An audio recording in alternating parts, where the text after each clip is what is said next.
this is the 1950s. This chapter, quite a bit of it is about just kind of the cultural kind of makeup of the 1950s, the economy a little bit. All of it is about what's going on in the United States during the 1950s and the beginning of the Cold War. So we really won't talk about much in terms of foreign policy in this chapter. We did that in the chapter before, and it'll come back up in future chapters, but this one, like I said, mostly just kind of culture, things like that in the United States during the 50s. Section 1. Alright, the GI Bill. In August of 1945, over 12 million Americans were in the military because this is kind of wrapping up World War II. Thousands of American factories, which had been producing war materials in large quantities, had to now be converted to meet the now peacetime needs of industry. We talked about that when we went over World War II, how businesses and factories and different things like that, maybe previously they were making, Ford pickups, different things like that. They're going to be converted to make Army vehicles. Instead of making commercial planes, they're going to be converted to make military planes. And we talked about that when we went over World War II. So now they have to be converted back. So Harry Truman, now the President of the United States, he took over in April when FDR passed away, starts the process of demobilization, or sending home troops and kind of changing the economy back over to peacetime.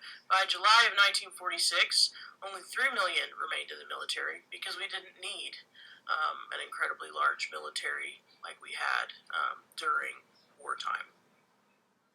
To help deal with the post-war anxieties over job security, upon their return, many soldiers quickly made up for lost time, like I just said, by getting married and having children, and all of these guys were getting married and having children at the same time, so the birth rate went up very quickly, and to a very high rate.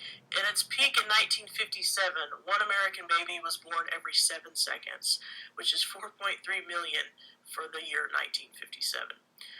While neither extreme unemployment or a depression became an issue after World War II, prices on many items did go up dramatically, which, with the end of rationing and government price control, this inflation threatened to become a serious problem, but it was brought under control.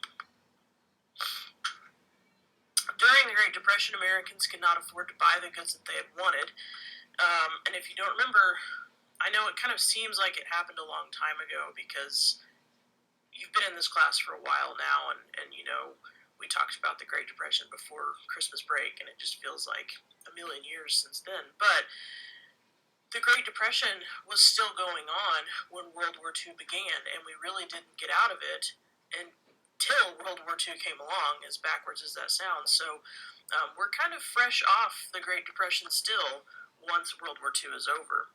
After it ended and wartime restrictions ceased, the economy and consumerism boomed. The increased demand created a healthy cycle.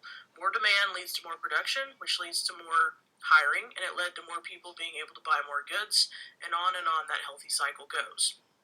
We talked about the opposite of that when we were going over the Depression, how there was no cycle at all. At the end of World War II, the United States was the only developed country to have been largely untouched by the war. And so, like I mentioned before, we were one of the two remaining superpowers of the world. And we were a little further along in terms of industry than the Soviet Union was, who was the other superpower.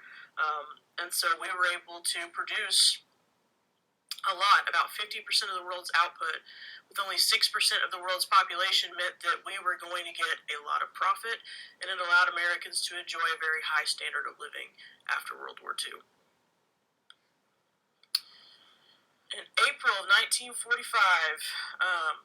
I mentioned this already, President Franklin D. Roosevelt died, making his vice president of only 4 months. Remember, Roosevelt got elected 4 times. He had different vice presidents over the years.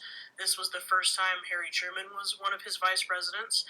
And so 4 months into his job, he is now going to be promoted, unfortunately,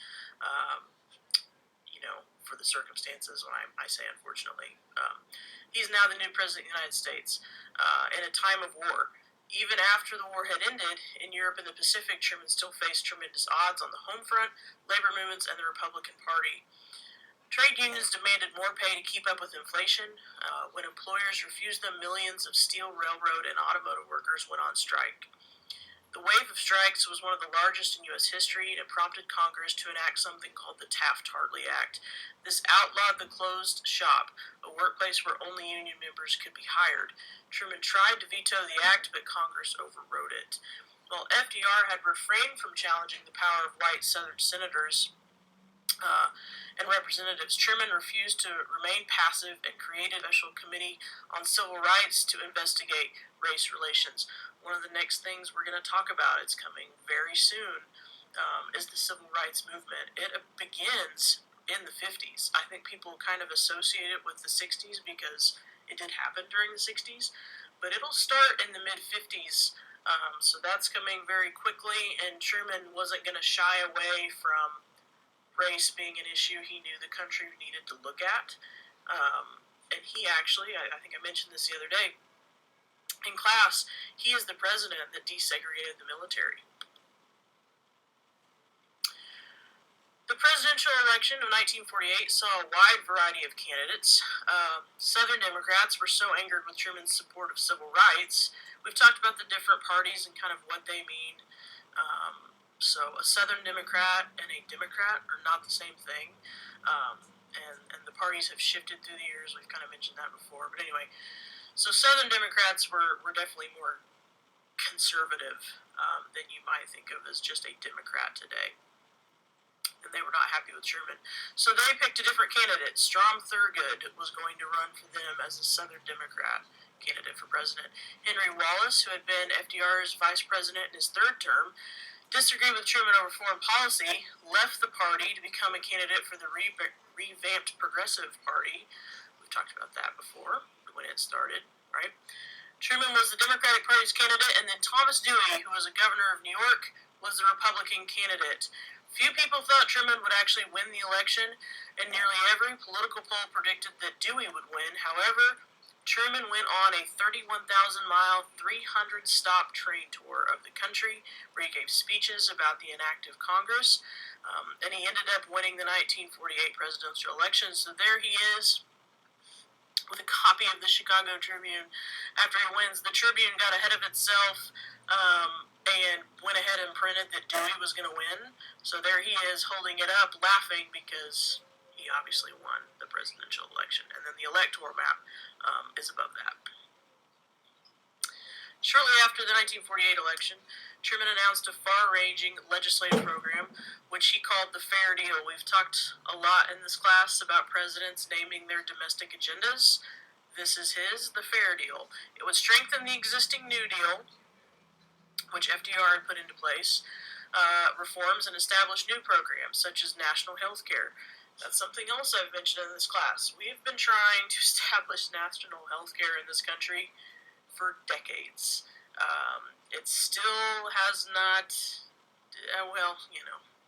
we'll see how it goes. But my point is, it's not a new idea to try to establish national health care. It's something we've been trying to do for a very long time in this country, and lots of different presidents have tried.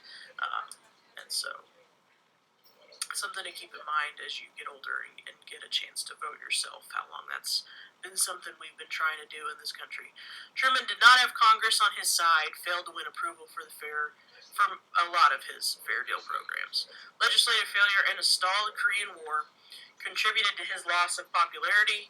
He chose not to seek the Democratic Party's nomination for the 52 election. That he knew he probably wasn't going to win.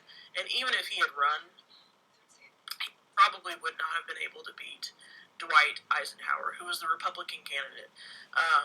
Very, very popular with both Democratic and Republican voters. Both parties wanted him to be their candidate.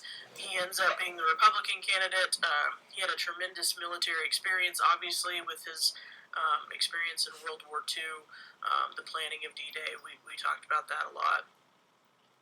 He was able to end the Korean War. So he ends up winning, becomes a very popular president because he was such a middle of the road guy before he was even elected.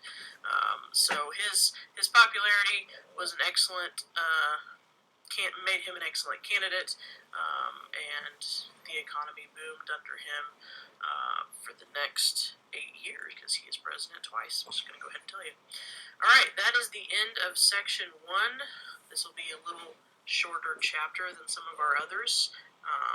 Not as much super heavy stuff in this chapter because we're not talking about a war per se in this one. But that's section 1, and we will pick it up next time with section